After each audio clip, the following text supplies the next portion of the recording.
Hi, this is Lee Phillips and Ben Rucker. Ben's an accountant. I always have to do that with you. Ben's an accountant, no personality, so don't worry about it. What we want to talk about are passive losses. And I don't even know what a passive loss is. All I know is I don't like losses.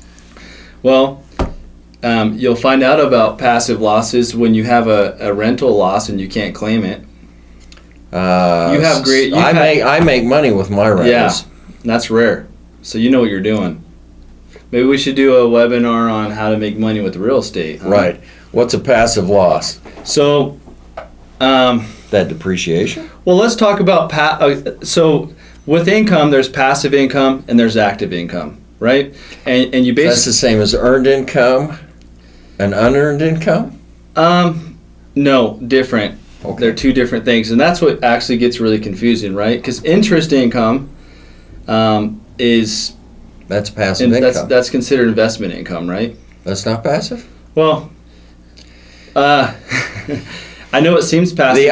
The IRS gets complicated, guys. It does. And they have investment income, passive income, active income, earned income, unearned income. There's all sorts of different buckets, and you could be a mixture of both or not or whatever. But let's talk about passive and active.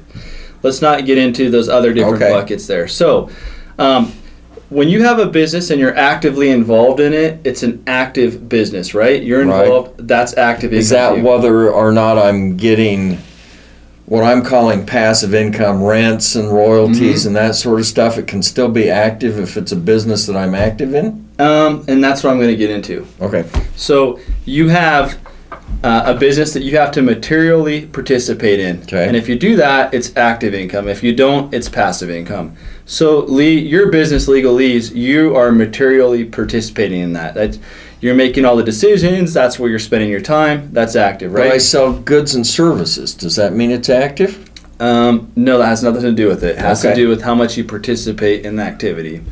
So for Rucker Tax, if you were an investment in my company, or investor, I shall say, then your profits would be passive because you don't necessarily materially participate with me. So when I invest in IBM, my profits It'd be passive. would be passive. So, right?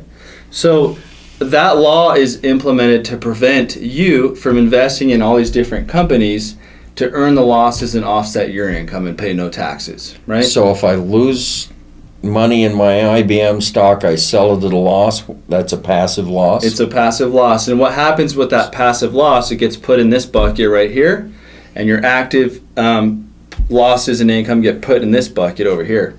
So if you have So my W-2 and all of that is in the active bucket. Correct. Okay. So you can't take that passive loss until you have passive income to offset it. And so that's kind of how that works, right? So a lot of people, they'll try and say passive income is active, even though it's not, because they want to take that loss, right? So in my real estate, do I get passive? So it's passive, and there's a couple exceptions. So depreciation is passive loss?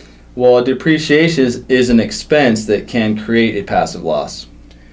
Okay.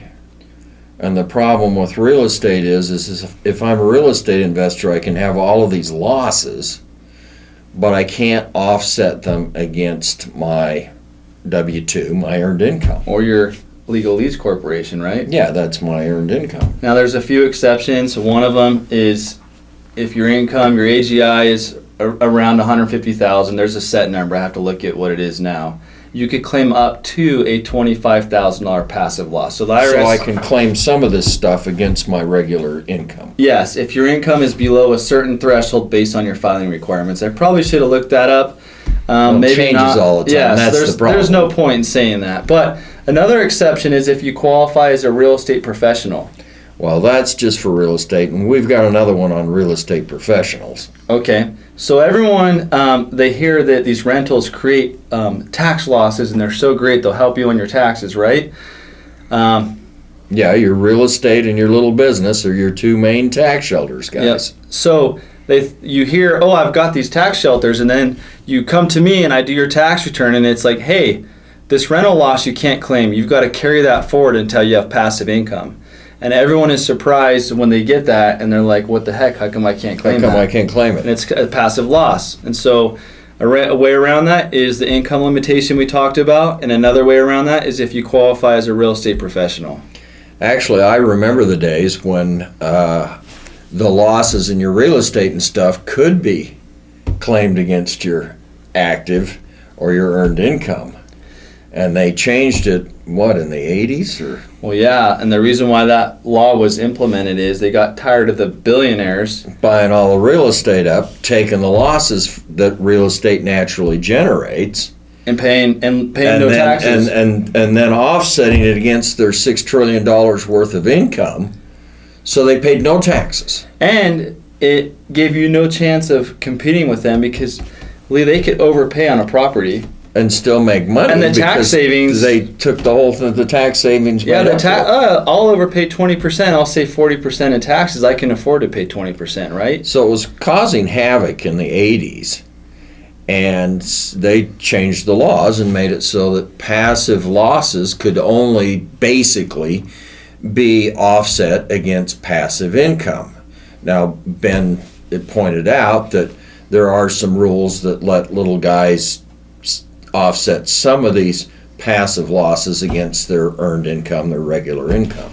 Right. So don't invest in a company that you're not going to be involved in with promises of getting losses and helping you recoup your investment, because those will be passive. Anytime you're investing because of a tax issue, you're going to get screwed. You do not invest because of tax benefits. You invest because of return. Agreed. This is Lee Phillips and Ben Rucker. We're talking about passive losses and what you can do with them.